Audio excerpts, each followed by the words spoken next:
We're just going to do a quick run through the outside of Molly, just so you understand what everything is in case you need to do anything with it. So starting here, this is the exhaust for the hot water cylinder. You don't need to do anything with that. Below this, we have the locker for the electrical gear. So there's some fuses in there, there's the solar controller, and that's where the battery is. You shouldn't need to go into that, but if you do need to, that's where it is. Coming down here, this is the drain for the grey water. So that's the water from the sink and the shower and so forth. There's a separate video showing how to use this, and there's instructions in the manual. But basically you're just going to open that there, you're going to connect the hose on there, you're going to run the hose down into an approved drain point, and then you're going to open that valve and dump the water out. And when you're finished, you remove the hose and put that back on. Okay. Looking up, this is the exhaust for the extractor fan above the oven. Nothing you need to do with that. Here we've got two hatches on the side, or two covers here.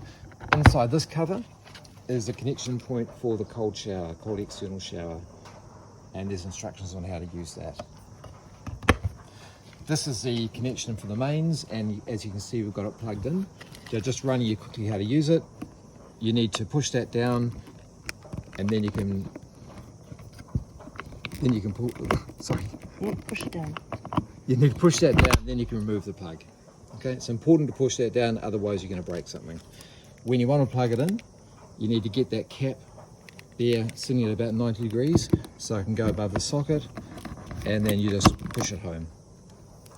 Simple as that. Moving to the back, this is the door for the garage on the right side, and there's instructions on how to open that up. On the back of the motorhome, first thing we see is a sticker here. Maximum speed is 90.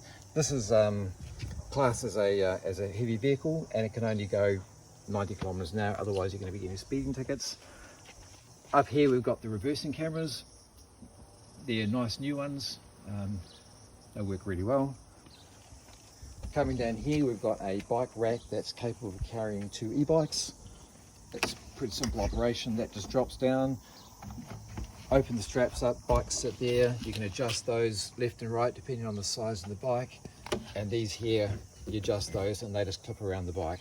You'll need to have some security locks to lock the bikes onto there, because the actual rack itself doesn't have any security on that.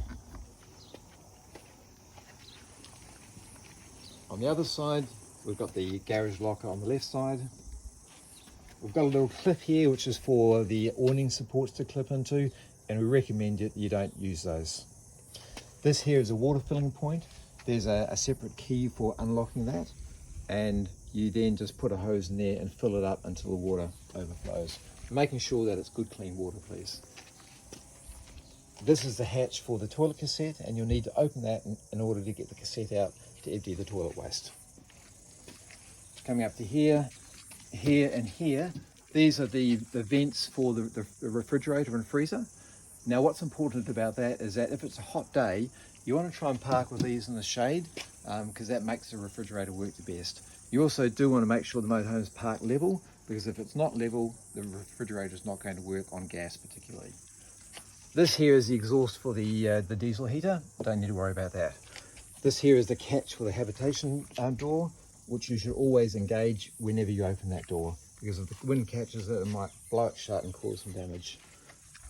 This is the habitation door itself. There's a video instruction on how to use the lock. Looking down here, we've got the step, and just inside the door, the little switch there, which you push, hold it in there while the step extends, and then push it to bring it back in again. If you start the engine, that goes in automatically as well.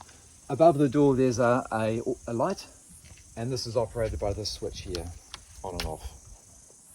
And finally, we have the LPG locker, so the gas bottles sit in there, and you want to turn the gas off before you drive away, and then turn the gas back on again.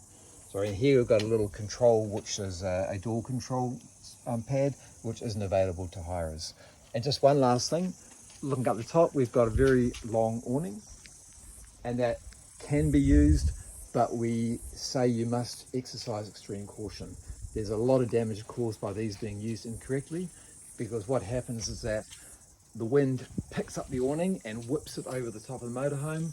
On the top of the motorhome, there's the satellite control for the TV, there's the solar panels, and it can whip it right over the other side, smash those, and also smash the windows on the other side. So that the damage from those can be absolutely extraordinary.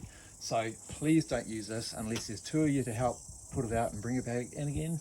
Don't go away from the motorhome leaving it out, because a big incident like that is going to really ruin your holiday. It's going to ruin the holidays for the next people who have booked this, because the motorhome probably won't be available for many weeks while we get the damage repaired. It's going to be expensive, and we just don't want that to happen. So ideally, don't use the awning, but it's there to be used, but at your risk.